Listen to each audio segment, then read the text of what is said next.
Hello, and welcome to Impulsive Artistry. I'm Charles Wolf, and I'm so excited to be painting with you again today. This is part 2 of my in-depth instructional video series on how to paint my oil painting entitled Cloudy River.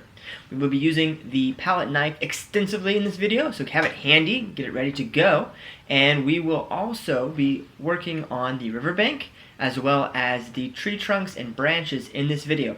I'm ready to paint. I hope you're ready to paint. Get your easel out. Let's go.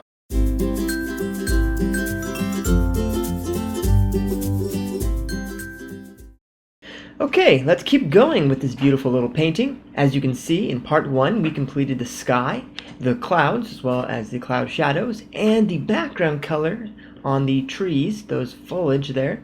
And today we're going to be covering the bank, how to do that, as well as how we are going to do the branches, the tree trunks I mean, and some of the branches on the actual trees. So you can see here I've taken my knife. We're going to be using a lot of the knife today. Actually, this entire video is knife work. It's a really great exercise. It's kind of challenging to do, but it's a lot of fun and really rewarding. For the base land color on the riverbank, I'm using a mixture of ultramarine blue and burnt umber. My favorite color. I love that color. It works so well. What I am doing is taking these two colors and mixing them on the palette. I'm going to take my knife. I'm going to pull straight down on the palette to make a long vertical streak. To load the knife, I'm going to take my knife and scrape it horizontally across that long vertical line of paint to load it. As you can see, I'm taking the knife with the loaded colors and I'm just scraping it as much as I can into the canvas. I'm pressing pretty hard to really grind it in there. Notice that I am using the shape of the bank to create depth into my painting. And if you make a mistake like I just did, oops, that's okay. It's not a big deal. Take the point of the knife like I'm doing and just scrape a little bit of the excess off. If you want to add a little bit more, you can just take that excess like I just did and push it up a little bit higher. Check out how next I'm going to scrape off all of the extra paint of the background color. I want to leave the color on the canvas, but I don't want too much on there. But we don't want it to bleed too much into the highlight color we're going to be adding on top. Alright, so it looks like we've pretty much finished the background bank color of our riverbank, and that's awesome. The next step will be to add in the trunks and then to go back over the bank with some highlights to really make it pop and look rocky and organic, realistic, essentially. Next, we are going to work on the tree trunks. And what I'm doing is I'm just taking the point of the knife, putting a tiny bit of paint on there, and just gently pressing against the canvas. I don't want to press too hard. I want the paint to kind of just come off very lightly and stick to those background tree foliage color. I'm using the same color that I mixed together for the bank on the tree trunks. Again, that mixture is ultramarine blue as well as burnt umber. I'm just going to add a lot of little twigs and leaves, and it's going to look really great when this is finished, just adding little indications of those branches.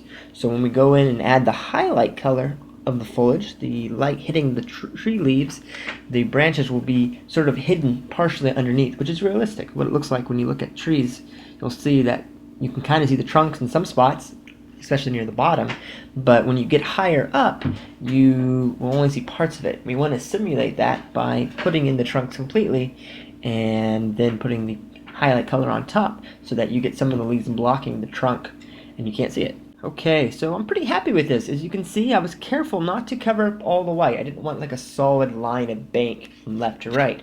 I wanted to make sure that I had bank on one side and bank on the other because it's a river, it's flowing towards us, and we want to have some distance to the painting.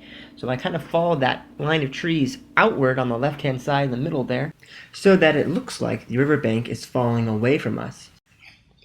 I am going to begin putting in some of the highlights on the tree trunks themselves now.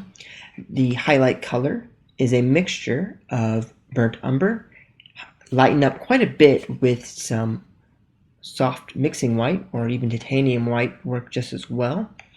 And I'm going to be putting the highlights, as you can see, on the left-hand side of the tree trunks on the right-hand bank. Then I'm going to put the highlight color on the right-hand side of the tree trunks that you see on the left-hand bank. Now, why am I doing this? That leads us to a discussion of light source.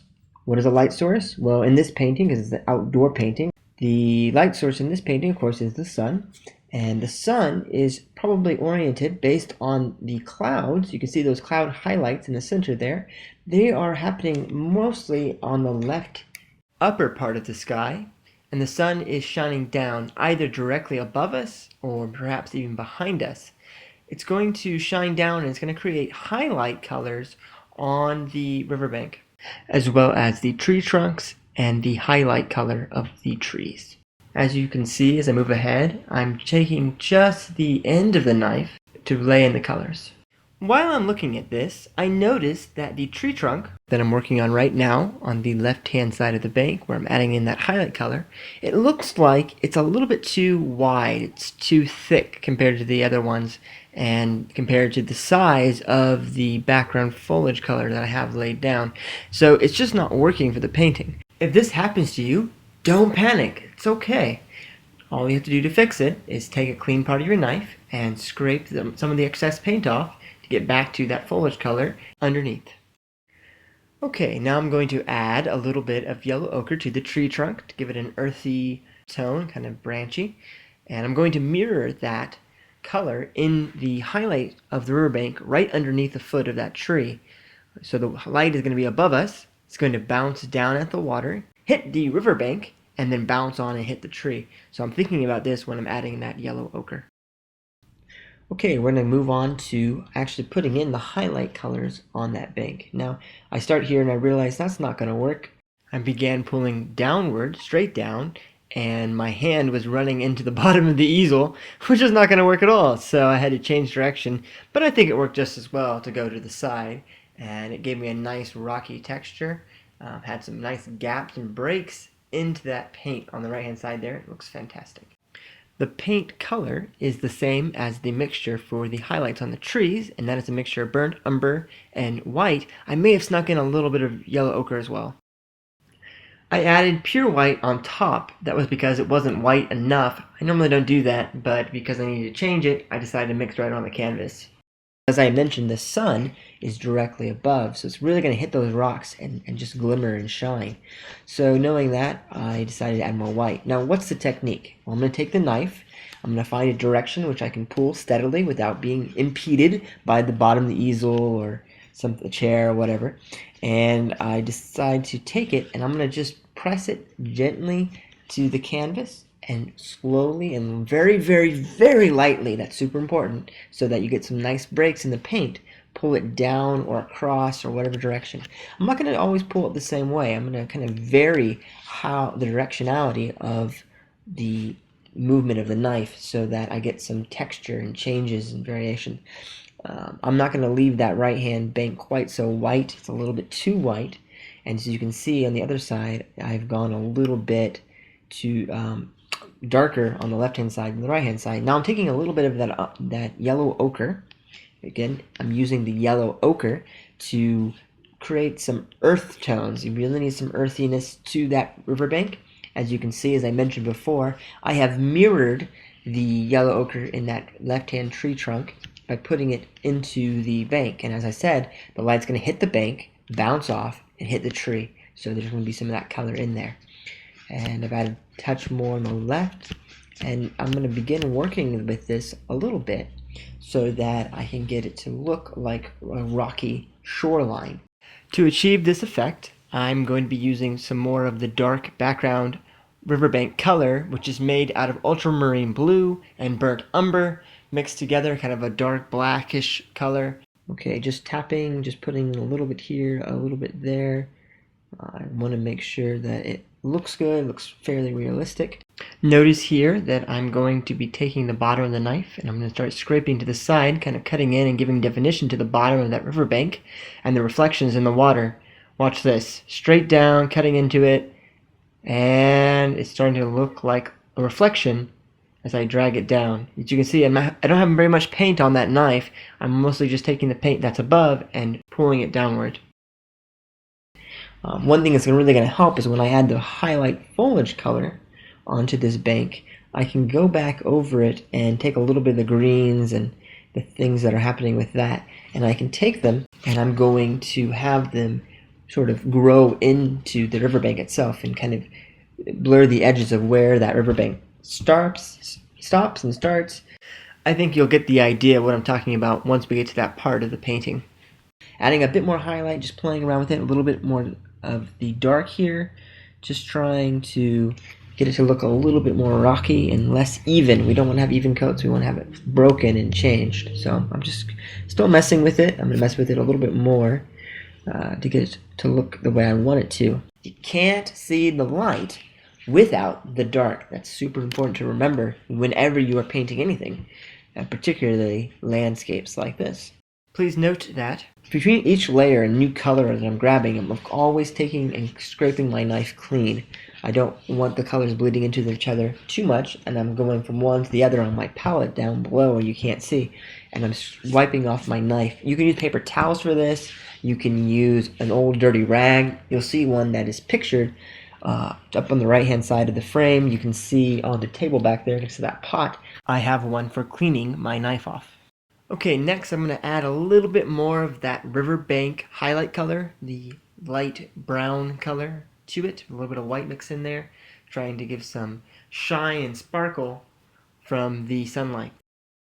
A few last touches here. I'm still using that same technique of a very, very light touch. The trouble with rags is, as you can imagine, it starts smelling after a while. Oil paint's pretty pungent, strong odor, and they can get kind of dirty and grimy and muddy looking, so I have to toss them every once in a while. Probably the best bet is just paper towel. It's pretty inexpensive. You can use it, throw it away when you're done, and you're good to go. Not too difficult at all. Okay, it looks like we finished everything that we set out to do today. We finished the bank, as well as the tree trunks and the branches. With the base coat and the highlights on there, it looks pretty good. I like the way it looks. May look a little crude at this point, but when we add in the highlights and the water, it's going to look fantastic. Hello, thank you so much for watching. I had a great time painting with you today, and I hope that you liked and enjoyed this video and learned something during the process. If you want more great content just like this, check out my art blog. There you'll find articles on being creative, on other painting techniques and supplies, and all kinds of great stuff like that. So please check it out at impulsiveartistry.blogspot.com. We will be back very shortly with part 3 of this mini-series, and I hope to see you very soon. Okay, thanks so much. Don't forget to like this video, to share it with your friends on various media platforms like Twitter and on Facebook, and also to subscribe to this channel, Impulsive Artistry.